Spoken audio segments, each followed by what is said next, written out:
dowladda Malta ayaa isu diyaarinaysa qaabilaadda muhaajiriin ka badan kuwii sanadkii hore ee 2013 soo gaaray jasiiradan oo ay tiradoodu ahayd 1335 qof maadaama la gudagalay xilliga badfuranka ee badda Mediterranean-ka.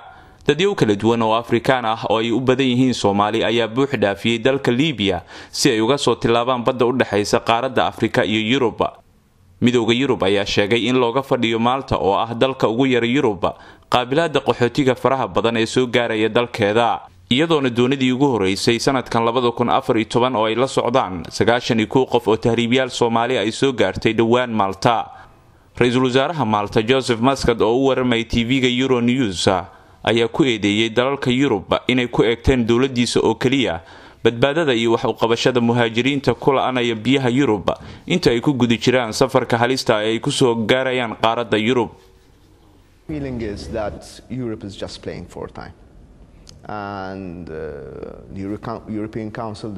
dareenkayga ku aadan arintaasi waxay tahay Yurub waxay ciyaartay kaalinteeda kulankii golaha midowga Yurub ee toddobaadkii horena ma ahayn mid xaqiiqada ka turjumayay. runtu waxay tahay in Yurub ay gabtay kaalinteeda dadka kula anaya badda Mediterranean-ka, laakiin Malta waxay sii wadi doontaa dadaalkeeda ku aadan badbaadada. dad badan waxay bilaabeen hadda inay soo tahriibaan, dad badanna way dhimanayaan. More people will start crossing, more people will die.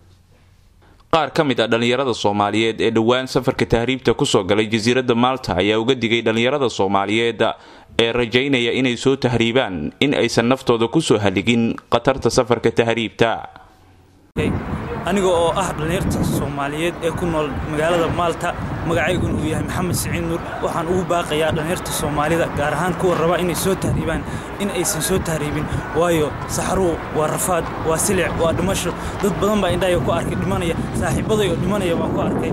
jeelasha Liibiya waxa ka buuxa kumanaan kun oo Soomaaliya oo ilaa ku xiran 10 sano iyo ka badanba kuwa ku xiran oo aan la soo deynaynba badda. sidoo kale dad badan oo Soomaaliya way soo tuftaa in aan rayaalo soo tahriibinina dalkiina jooga, wallahi dalka wax ka wanaagsanaysa jirin. Assalaamu alaykum warahmatullahi wabarakatuh.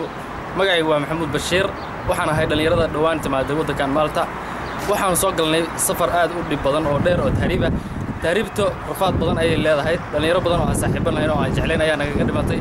markaan waddanka Liibiya nimino Liibiyana aad iyo aad jeel ayaan soo galnay, rafaad ayaa ka bacdi Ilaahay uu naga soo guuleysiyay. ka bacdi waxaanu soo galnay baddana dhalinyaro badan ayaa horteena ku dhimatay. waddankan ayaanu nimid alxamdulillaah rabbil caalamiin. fariinta u diray dhalinyarada Soomaaliyeed inaysan naftooda ku soo haligin dhibaatadaas aadka u badan iyo safarkaas aadka shaaqa u ah oo aadka u dhibto badan. wassalaamu calaykum waraxmatullaahi wabarakatuh.